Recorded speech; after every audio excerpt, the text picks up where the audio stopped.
What up, YouTube? It's your boy Banks, and we back in the building. You feel me? It's True Talks, cause True Talks. All right, let's get straight right into it. So you already know, obviously, last night, definitely,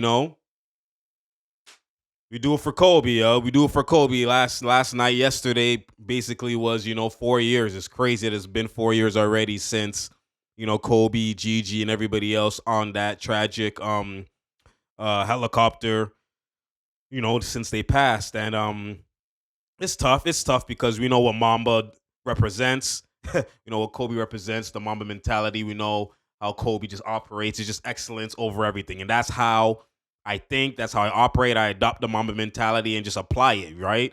Fine tune. If you're weak at this, improve. Fine, look at yourself with a real mirror and then let's get better and really improve. And that mentality applies to everything in life, period. You know what I'm saying? So, that's what Kobe's bigger than basketball, you know what I mean? So it's tough, losing him. And, his daughter was definitely she was special, yo. So, Gigi. But yeah, man. Basically, obviously it's tough. It's been tough, but again, like I said, on that day, everybody as a hooper, when it's Kobe shit, excellence, excellence, excellence, excellence. You know what I mean? That's all it's about. So, you know what I mean? Obviously, you see man's dropping 70s, 60s, like it's all, it's Kobe, yo. It's year 2-4 is the year, it's the time, you know what I mean? Strive. Anyways, get back into it. But the Clippers, man, and the Raptors, they were facing, and the Toronto Raptors were home, and the Raptors have been on a losing streak for what? Let's see how many games it is. I think they're on maybe is it 4 game or something like that. They're on some type of losing streak, and it is despicable work. But for the most part, you just got to understand that the Raptors are still, they're obviously in rebuild mode, but they should be doing better than they have been. 4 game losing streak, and then 1-1, and then a 4 game losing streak before that, obviously, right? So, we'll kind of see how everything transpires, and we'll kind of see how they continue to go with this whole rebuild process. But at the end of the day, it's about what happened, right? The Clippers, again, well-oiled machine. It's crazy to see how when they got Harden with that trade, a 5 game losing streak, and then just like this with the insertion of Terrence Mann. And sometimes it just takes one little, change and one little tweak that unlocks everything else. And sometimes it's like that, right? And when you look at it from that perspective, there's just nothing negative to really say about the Clippers. The only thing that I have to say negatively is just I could see, again, it's about looking down the road, right? Looking down, because right now they're just getting reps and getting more practice at being a lead and just fine tune. That's why I love how they're playing, because you could see every game it's like PG could go off, or Kawhi could go off, or Harden could go off, or Westbrook, or Norman Powell. It's a free flow offense, and Harden hasn't been kind of part of a free flowing offense. Only time he was with Brooklyn, and even then he was still doing majority of his shit. You know what I'm saying, that he would be doing, but for the most part since Brooklyn, Harden hasn't been in a free flowing offense like that, where everybody's just it's kind of like a well-oiled machine offensively, and Harden is now part of that with the Clippers. And just like Westbrook is a complete different guy that you see him with Lakers than he is with the Clippers, right? But at that same breath, obviously for them to get dubs while Zubac is injured, when he's kind of the anchor in the middle, they're still able to get wins, still able to go small ball and be hybrid with it, and that's a credit to Ty Lue. But at the same breath, like I said, just a credit to Harden in changing his play style and tweaking some things. It's not a full complete tweak, but it's little things. Like I like how in transition, he's definitely has implemented just pushing the tempo. He used to be a slow paced guy, right? Not that he can't move or anything like that, just that he used to do the step back three, or his bread and butter, kind of like what Luka has been doing over the past, couple of seasons, where it's like, okay, this is the play style we play. It's the LeBron, Harden, Luka play style. LeBron is the first tier of that version of that play style, where it's mainly paint, not that many threes, but it's the same PNR, and then catch and shoot guys, and it's the same play style, and it's for me eating, and then everybody else gets dictated off of that origin. You know what I'm saying? When you look at it, and then Harden took that same play style to a whole 2.0 version, because he did analytics with it, where it's paint and then step back threes, where LeBron's not doing the step back threes. And then Luka took it to a whole new stratosphere, because he has the same vision. Harden has vision, but you know what I mean? It's like Luka, the bigger body version. It's like he's the hybrid of Harden and LeBron in that, because that's why it's so unstoppable with himself. So when you look at it from that perspective, it's just beautiful to see Harden and Luka kind of adjust, playing more off the ball, doing more catching and shooting, adjusting little things like Harden in his tempo, increasing his tempo where he's like, you can see in transition, he's coming downhill. And because he's coming downhill in transition and mans know he has vision, mans always worry about everybody else filling the lanes, but then they kind of leave him. This is kind of similar to what LeBron would be doing with Miami. They're not worried. They can't really have to focus on everybody else, right? So they kind of, LeBron can go straight down. Harden is now going straight down and one-on-one. He's just going to body up with momentum and going downhill. You know what I mean? He can body up, even bodying Scotty out the way. Like, that's beautiful. That's elite adjustment by Harden. That he's been doing it since the losing streak. Like, he's been turning around and been doing that. And again, when you now have this rhythm and have this flow of how the offense is going to look, the more you get used to it, the more your IQ goes, oh, I have this option, I have this option, I have this available. You just get more bread and butter and more familiar with it as as you get down the stretch to where you need to be well oiled. So now you know everything that you're going to see from your own perspective, that now you could get used to adjustments, because that's what playoffs is all about, adjustments, right? So you can't do the same shit all the time. So it's better mastering the same shit, so that now you'll be easier able to adjust, as opposed to you don't master your offense and then now you have to now adjust too. Come on, now that's not like, some mans don't master the offense and just good at adjusting. They actually love the adjust round. They want to go in that one-on-one bag, no plays. Let's just adjust. We just hoop it. Some guys, so that's why they don't matter where they go to, right? It doesn't matter. They don't need rhythm, nothing like that. Kawhi's like one of them where they love that shit, right? Kobe, all that type of stuff. So, Harden, for the most part, has been a one-trick type of guy, right? A one-trick pony type of guy. So seeing him in real time having to adjust so much and do so much, that's just going to help him more so in playoff time. I think that this is going to be the most confident you might see Harden at all the playoffs. He was always confident. No, that's the wrong word. I would say more, he was always confident, but you see when the playoffs will happen and you get stripped. They now remember when he was with the Houston Rockets and he would be drawing fouls so much in the regular season. And all of a sudden, the referee say, fuck that shit. We're not calling none of that. And then he's not getting calls, and he's just putting his hands up, and he doesn't adjust because his play style was used to getting those calls and the one-trick pony way. Now that cut off, it affected him, and he wasn't able to just get back to instincts and adjust. Okay, that's what y'all doing. Okay, fine, and I won't rip through. Okay, I'll just step back. Oh, you think I'm going to reach? You think I'm going to, okay, when out of on my hip, just use the right hand. Or go to, just adjusting. And this is the most adjustment I've been seeing him do. Because even in Brooklyn, I'm going to keep it a buck, it was still the same play style. They kind of would do off actions off the ball for Kyrie and KD and stuff like that. But for the most part, when they would switch everything, it's the same Harden step back. It was the same shit for the most part. It's just that when Harden was injured, that's why with Milwaukee, they slapped them 2-0 out the gate, because now they had a free-flowing offense with Joe Harris and all these men, Steph Curry, every man coming off screen. So, not even Steph was even there yet, but Joe Harris, everybody else, you know what I mean?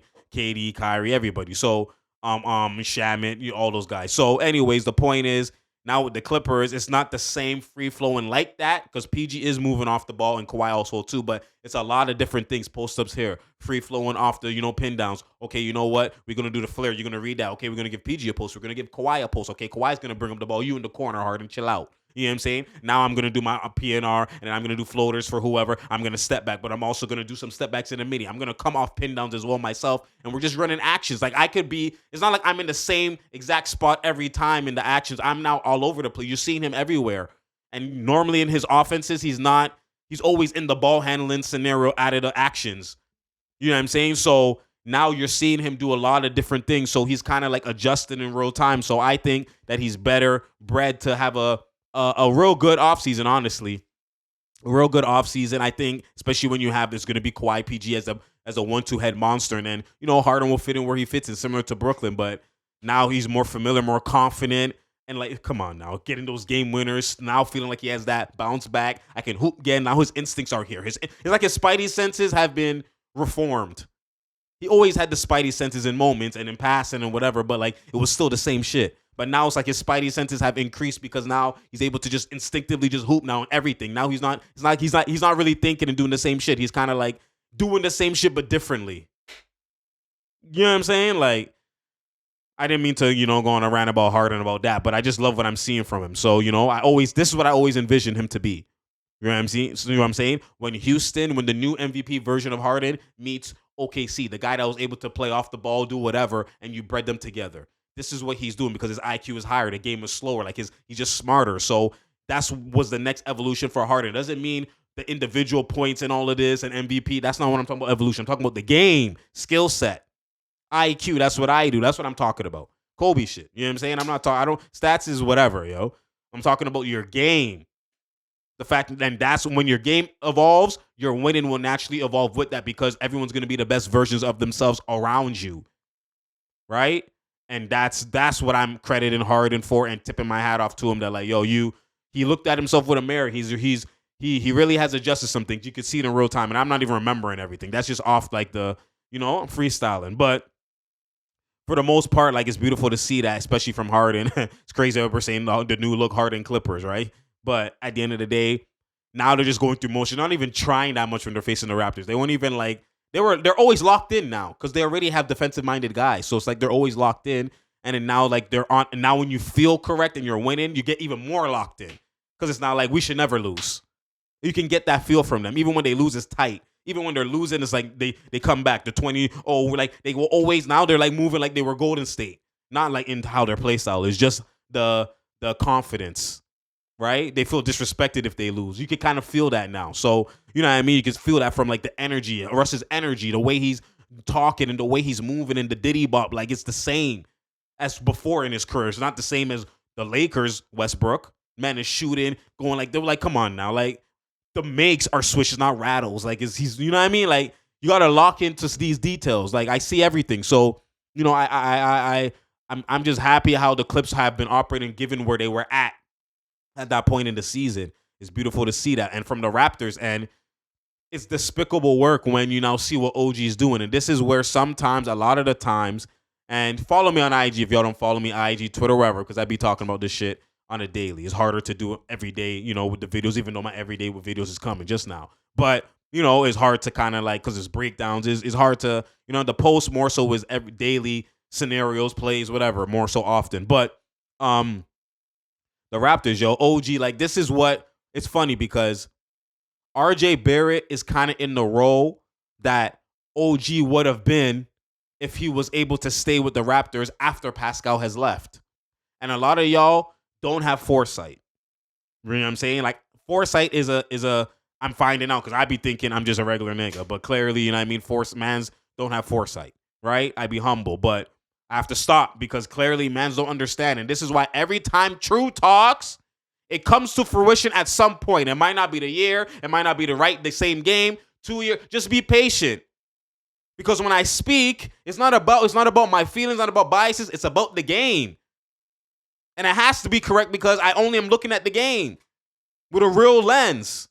That's all. You know what I'm saying? So like, you have to understand, like, OG is one of those guys. That's why fans, a lot of the times, emotions dictate man's responses. And it's hard to just listen and sit down and be like, okay, you know what? I get emotional. Like, it could be a big game happen. Oh, my God. Mans will get emotional and have a conclusion based off certain games. Or it could be frustration type of emotion, or it could be happy type of emotion based off someone snapping. And then you get a conclusion. This is why Harden for all the times beforehand was always seen as, oh my God, playoffs, he's going to win. And it's like, you don't understand. The regular season is a different monster than playoffs. Y'all forget about that because emotions in these moments you can't foresee later down the line when it's not happening in front of your face. So that's a skill set that is called visionary, being foresight. That type of stuff is not. This is why you'll see players average 2 points or 3 points on a team and then go on this team, and now he's most improved, an all-star candidate.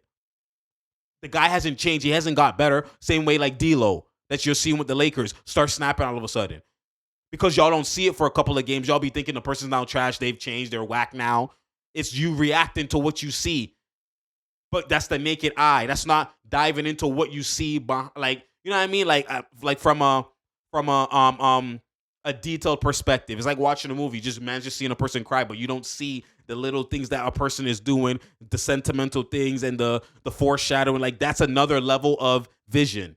You know what I'm saying? And that's what I try to do my best to kind of paint. And sometimes my word choices, I don't know. Like, you know what I mean? Sometimes I don't paint it maybe the best way. I don't know. Maybe mans just don't understand and they can't see past that. I don't know what it is. Maybe I'm the problem. I don't know.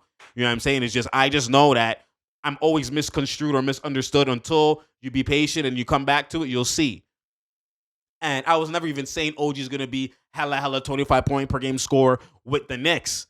What I was saying to you is that, and you're seeing it in these games, in these losses with the Raptors, what I was saying to you is that the Raptors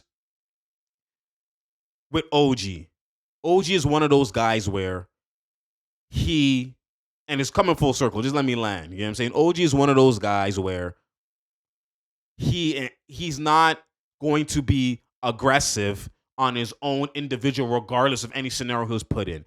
This is someone who is coming from a non-skill base. This is a guy who wasn't skilled. He didn't have all the proper mechanics. You could see even his running mechanics wasn't the greatest.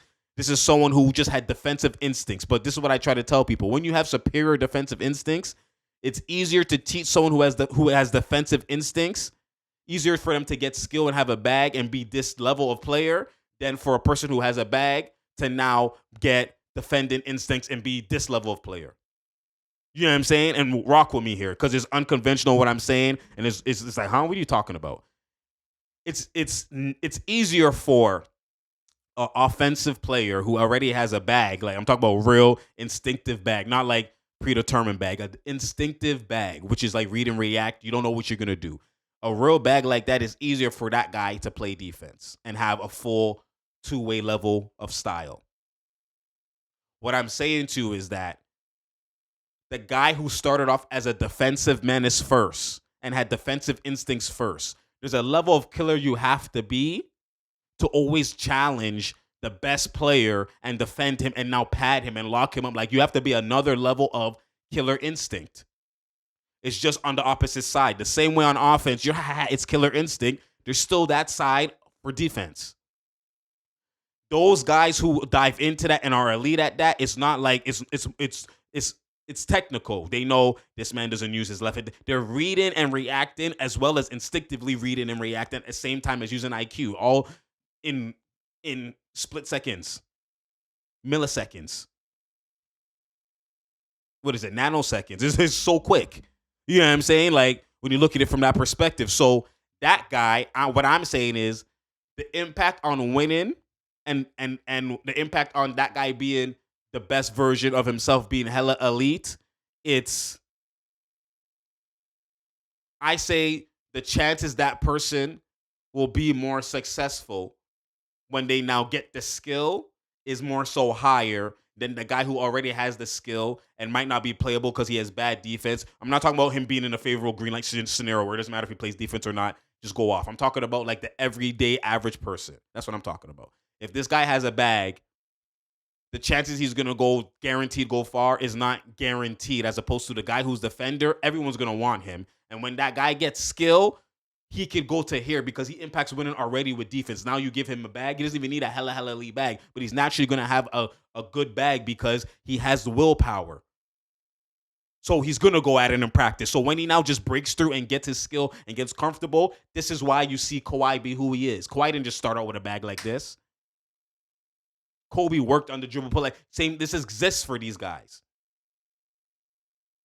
You know what I'm saying? I'm not saying everybody's like that. There's so many guys that are naturally talented off skill. And you know what I mean? I'm just talking about the typical prototype. I would have, if I'm having a guy that has a bag and trying to teach him all these different little things, it might be harder. That he might have an ego because he has a bag, etc., etc. The guy who has defense, who's winning, win bread and all that type of stuff and doing all the little things and just no ego, whatever. Now you give that guy a bag. Oh my goodness. He could go to here. And that's what I'm saying with OG. You could see that he's the type of guy that because he had no bag from his beginning of time, he's not like Kawhi. Well, Kawhi had no bag, but was gaining the bag, but was empowered by Popovich. That's the difference. Popovich was empowering him because he could foresee that Duncan and them are going to go like this, and they're going to retire soon. I need a new Kawhi. You're the new. I'm empowering you. So that's why Kawhi naturally was basically pushed and forced to go off. So now that he has a green light, it's like he can now get off some shit. If you look before, he wouldn't take certain shots. It was just catch and shoot. It was literally basic stuff because he was so focused on defending just to get the minutes. That's where OG has been. Now when you have a playstyle clash and everything is Pascal, look at OG's trajectory. He started off as that, similar to Kawhi. And I'm not saying he's a Kawhi, but just listen, let me land. So when you look at that from OG's perspective, that's the guy who's not going to be even Kawhi before Pop. If Kawhi never had a Pop, it's not to say that Kawhi's just naturally always going to be a bucket getter wherever he's going to go, especially as someone who didn't really have a bag like that. He wants to win. Him winning oversees him having a bag. So even though he's working on his craft and trying to get a bag, for him to apply it individually in the games, a lot of the times guys who are bred that way will always go for, I got to do what I got to do to win first before just applying the bag. The marriage where bag and doing whatever it takes to win marriages is when you've now been put in a scenario where you're forced to, oh, no one's going to get buckets. Okay, now I have to, and I have the green light.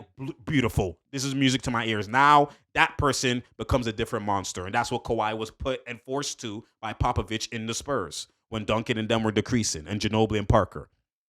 So OG hasn't been fortunate enough to get that. So he had moments of that when preseason, that the 1 year when Scottie was coming in and Pascal was injured with the shoulder to start the season. He missed the first 10 games, right? In that, before leading to preseason versus Boston, OG was showing a bag, showing that he's been working on his craft because, again, what is synonymous with that? A guy like OG will just play, I'm 3-and-D. He knows he's just 3-and-D.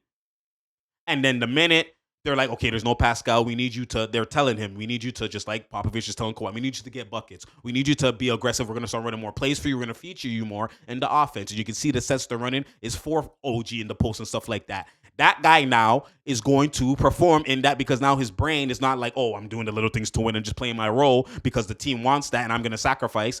Some guys will willingly do that. They don't care about individual shit. OG's one of those guys. So that kind of cancels with his individual growth because he's always going to be boxed because he's always trying to do whatever the case for the team. But when that now team says, yo, know what? We're changing your role. You're number one now. Pascal was even in this role too. Pascal as the back end guy. He was he G League and go until he was inserted by Nurse. We're number two guy beside Kawhi. Then now you get the confidence, right? And that's what OG has never got, but he got those in those 10 games. That's why when I say now when Pascal's injured every time, I'm talking about in those specific 10 games, you could see that they told him, yo, we're going to feature you more because the plays did that. So in that now, that segment of games, he became a different hooper because he was successful at that, and you saw his 22, 23 points per game, whatever it was. The efficiency was good, everything like that. He became a different guy. That's why I said, oh, wow. His ball handling, I've seen everything in that, so I'm like, I vision. Light bulb.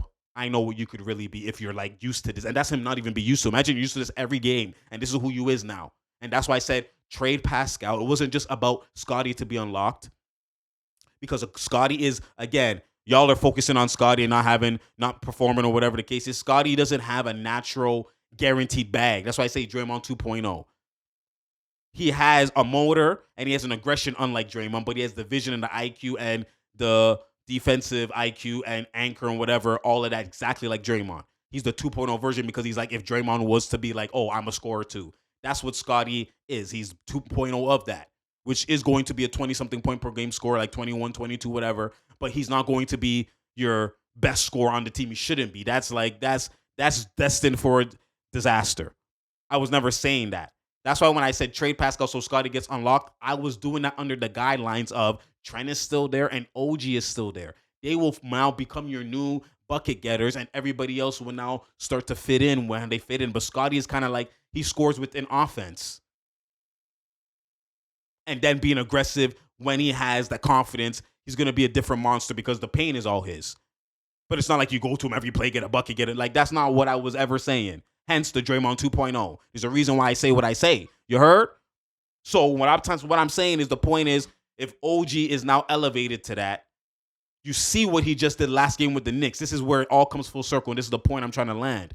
You see what he did versus the Knicks. Now you see him uncomfortable as being with Tibbs. You're literally seeing it before your eyes. Being with Tibbs, similar to Luol Deng when Tibbs was with the Bulls. A guy who is elite defensively, that he just loves defensively, that's going to make up for man's mistakes, is rarely going to make a mistake. And if he makes a mistake, he's going to make up for that mistake. Like, that type of guy, from a coaching perspective, is a guy you never really scold or say anything negative to because he literally is so elite. He never makes a mistake. He's just that elite. That's OG defensively and just even offensively. So that's the guy that Tibbs is going to be like, just like Luol Deng, yo, we need you to get buckets more. You could do it. I know you have a bag. Just go ahead and do it. Don't worry about misses. Where on other teams, he's worried about, oh, I can't step outside this role. They want me to just for this. That's why I get paid just for this. OG's that type of guy where you need to tell him to do it, then he'll do. He's not just going to do it on his own because he cares about the team so much to win. That's why he loves the game, to impact winning. So he's just going to do whatever it takes. And even if it means him sacrificing. So that's why you see him now starting to snap more with who? The Knicks. And I didn't even expect him to be doing all of that, even though I knew it was going to come down the line. But it's funny because look at RJ. RJ is now inserted into a role that I was saying OG was supposed to be. You see, RJ has now basically been made to be like the best perimeter defender. They're trying to force him to be that for the Raptors, to like lock up everybody and go at everybody. Wasn't OG that already? And then what you're forcing, now RJ, go get a buck, and you're trying to have him have a bag and just display more. Isn't that what we could have done with OG also as well too? What are we really talking about? And that's what I was trying to have foresight of telling y'all. Do not trade OG. Trade Pascal. You already have what you're trying to make RJ to be in OG. You just don't see it. Because y'all are just frustrated. He didn't do it again. He didn't do it again. He didn't snap again. Those are like games with Pascal. He's playing a different role. He's never going to snap in that role. Unless it's just all bear catch and shoots. And he's just hot that game. You know what I'm saying? So like that's just my analysis in terms of just the Raptors, like talking about like the OG. That's where the foresight comes in. That's why I be mad about Masai, because it's just like it's not for the most part. That's why I don't be really mad, because Masai doesn't make too many mistakes. It's just he makes crucial mistakes because it's his love for the player versus like it's not the same foresight. Even though he has it, it's just sometimes it's like it's just a technical thing. It's like a man it's like imagine a man who's elite and I'm like, dog, you have one weakness, just you have to do left shoulder post fade. You always do the right shoulder every time, and they know that. Do the left. You could do it. That's like me being nitpicking Masai. It's not like he's not a lead or anything like that. It's just like this detail here, this echelon I know he could get to if he didn't have emotions and pulled the trigger earlier and did like certain things. You know what I mean? But anyways, RJ literally can be, and this is why I'm like, let Scotty get familiar. I'm not even Scotty not performing all the time or whatever. Like, let him get familiar, because the lack of the Raptors losing is coming down to just half court. Half court, you can see them. They sag off certain mans. They just shoot the brick in. Like, it's the half court game. There's no bucket getter that unlocks everything for the Raptors. And the ones that are bucket getters in Trent is literally like he's overthinking so much so now, because it's like his role is always changing, starting and back and bench. And it's like it's so inconsistent. And it's like they don't want him to shoot, but they want him to. So it's like that's why his rhythm is off. Not everybody can play through that. He's struggling. It's not from like, and he's still fighting through and he's still performing sometimes. I'm not saying he's struggling like a waste man. I'm just saying like he's not in a comfortable scenario. I've seen when he was in a comfortable scenario when he first got here, what he was and how we were talking about Trent. Now look how we're talking about Trent. He's not like he's a different guy. He's the same guy. If anything, he would even get better. It's just that he's in different scenarios that he can get better. But my point is, RJ, they have no half-court creating offense. So RJ is supposed to perform and go to work. Everything he's trying to do is paint, shoot here and there, paint, shoot. And I'm not saying he shouldn't think like I need to attack the paint, because he can, and that's his strength. I know that. But you should just read and react. They sag off, shoot it.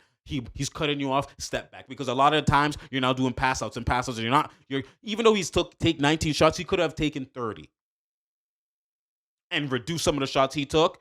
Because in those 30 shots, he could have had way more quality looks. Now some of those 19, so it might decrease. It'll be a better 25 shots. But some of those 19 he took were just forcing shit, because he's trying to be aggressive, and he's only being aggressive the one way he knows how to be. When being aggressive doesn't mean just attack the paint. Being aggressive just means being aggressive with shooting the ball. Whether it's paint, whether it's step back, whether it's tray ball, whatever it is. Just hoop and display that you have a bag. Because teams will know you're trying to pack the paint. They're going to make it harder for you.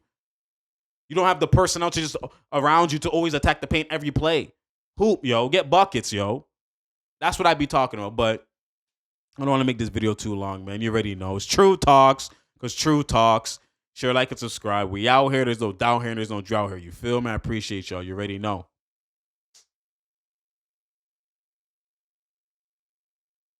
And I'm out, man.